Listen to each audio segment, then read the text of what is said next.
to act like Don Draper's not the most handsome, even though he's fucking handsome. And we're looking for them to understand the truth, which is our industry is often delusional and insular, and the real world is changing. And the reason so many brands took social in-house is because big agencies couldn't deliver on social and we couldn't get to everyone. And so if we don't bring value, we won't exist.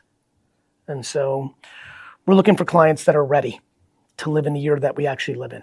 Can you tell us a little bit about your founder journey and what prompted you to build your companies? Vayner's a fun story.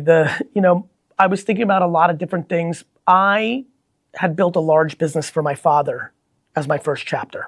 So I spent 22 to 34 those years, when I was 22 to 34, 1998 to 2006, building my dad's business. I really revolutionized the wine business. A lot of good Google search results to this. I launched one of the first e-commerce sites in the country, one of the first email newsletters, period, let alone in wine. I was on Google AdWords day one, changed my dad's business, and then really popped off on YouTube. I started a YouTube show within the first year of YouTube's existence called Wine Library TV, where I got internet famous. I was much less famous back then than internet famous is now when they're the real celebrities. And it exploded my dad's business. I was a first mover on Twitter and an early investor in Facebook and Twitter, which really changed the course of my career, as you can imagine, financially, but also from a brand awareness and a personal brand standpoint, I started getting known. I was one of the first 25 people to have 1 million followers on Twitter in the world.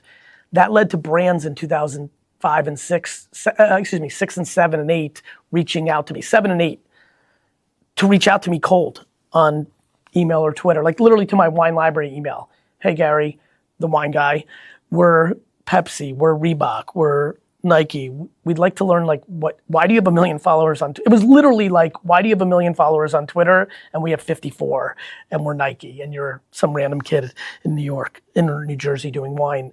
So I took a couple consulting gigs. The one that really popped off was ESPN. I did a meeting at ESPN.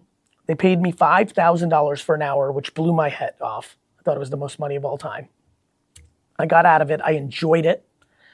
I always knew I was a marketer, but I was also an operator and a CEO. I was a businessman and a marketer.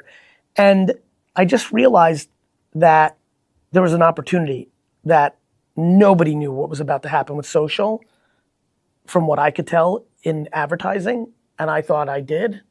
And I wanted to go all in. I called my brother, he was still in college after this ESPN meeting, and I said, I think I have an idea. Because we knew we were gonna start a business together.